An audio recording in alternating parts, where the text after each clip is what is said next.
कटनी के गोल बाजार रामलीला मैदान में प्रस्तावित ऑडिटोरियम का रामलीला कमेटी ने विरोध जताया है। कमेटी ने रामलीला मैदान के चारों ओर से अवैध कब्जे हटाने की मांग रखी है। कटनी में गोल बाजार रामलीला मैदान में प्रस्तावित ऑडिटोरियम का विरोध करते हुए कमेटी ने शासन प्रशासन से तत्काल अवैध कब्जा हटाने की मांग की है। कमेटी के प्रमुख पदाधिकारी एडवोकेट भरत अग्रवाल ने बताया कि गोल बाजार रामलीला मैदान में वर्ष 1884 से रामलीला का सफल मंचन होता आ रहा है। शहर की सबसे पुरानी रामलीला कमेटी द्वारा हर साल सफलतापूर्वक रामलीला का मंचन किया जा रहा है। इस साल भी 25 सितंबर से रामलीला का मंचन किया जाएगा।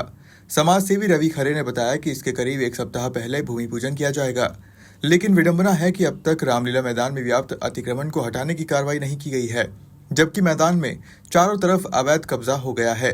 रात के समय मैदान असामाजिक तत्वों का अड्डा बन जाता है। क्या आप लोगों की मांग है? हम लोगों का ये कहना है कि गोल बाजार रामलीला कमेटी द्वारा 1884 से इस मैदान में लगातार रामलीला का आयोजन दशहरे के समय 1 माह के लिए होता चला आ रहा है। इसकी पुष्टि के संदर्भ में या इसके समर्थन के पक्ष में न्यायपालिका ने भी विभिन्न समय पर अपने अपने निर्णय दिए। स्वतः कारपोरेशन ने और नगर पालिक निगम ने भी ये कहा है कि इस मैदान को जनहित में सभी प्रकार के कार्यक्रमों के लिए अतिक्रमण मुक्त रखा जाना आवश्यक है। उसके बाद भी नगर पालिक निगम पता नहीं किन कुंठा के कारण जो यहाँ ऑडिटोरियम के निर्माण की योजना बना रही है, जबकि ऑडिटोरियम में 250-300 लोगों के बैठने की व्यवस्था होगी, जबकि जो रामलीला के जो दर्शक कम से कम 1000 आते हैं और अंतिम दिनों में दशहरे के समय 3-4 दिनों में लगभग हजारों आदमी ये रामलीला को देखने आता है। और ऑडिटोरियम यदि बनेगा तो उसको भी देखने आता है। तो आप स्वतः कल्पना करिए कि क्या 250-300 की कैपेसिटी वाला जो ऑडिटोरियम में जहाँ दर्शक बैठे हैं, क्या 10,000 लोगों को बैठाने की व्यवस्था कर पाएगा? मेरा यही स्पष्ट रूप से मत है कि ये जो है एक सीजन भी नहीं झेल पाएगा ऑडिटोरियम। तो और नगर निगम के पास में विकल्प में नगर निगम के पास में ऑडिटोरियम के निर्माण के लिए पुरानी कचहरी है, जंगल दफ्तर है, महिला महाविद्यालय है, यानी कई प्रकार की जगह कारपोरेशन के पास में उपलब्ध है।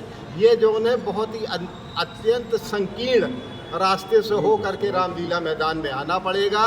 यदि कोई दुर्घटना होती है तो आप स्वतः अनुमान लगाइए कि क्या यहाँ तक जो मदद है वो नहीं। ऑडिटोरियम के अलावा यहाँ अतिक्रमण का भी कोई मुद्दा है क्या? हाँ, ऑडिटोरियम के अलावा स्थिति ये है कि रामलीला स्टेज से लगभग 10-12 फुट दूर ही रातों रात जबरदस्ती अवैध रूप से एक गिरोह जो 10-12-15 निठल्ले लोगों का गिरोह है, जिनके पास केवल न्यूसेंस है और इसके पास कोई काम नहीं है, इस प्रकार से धार्मिक आड़ में धर्म स्थानों की स्थापना करके अवैध लाभ लेना, दिन भर गांजा पीना, स्मैक करना, यही देखते चले आ रहे। यदि हमारे यहाँ रामलीला होगी और सामने आप मुश्किल से 10-12 फुट दूर पर चबूतरा बना लिए और भगवान की मूर्तियाँ रख ली, और अच्छा आप यदि देखें मूर्तियों को देखें तो स्पष्ट हो जाता है कि ये पहले से योजना बनी है, कोई लोकल की मूर्तियाँ नहीं है, ये पहले से योजना बनी थी कि इस प्रकार से अपन को कब्जा करना।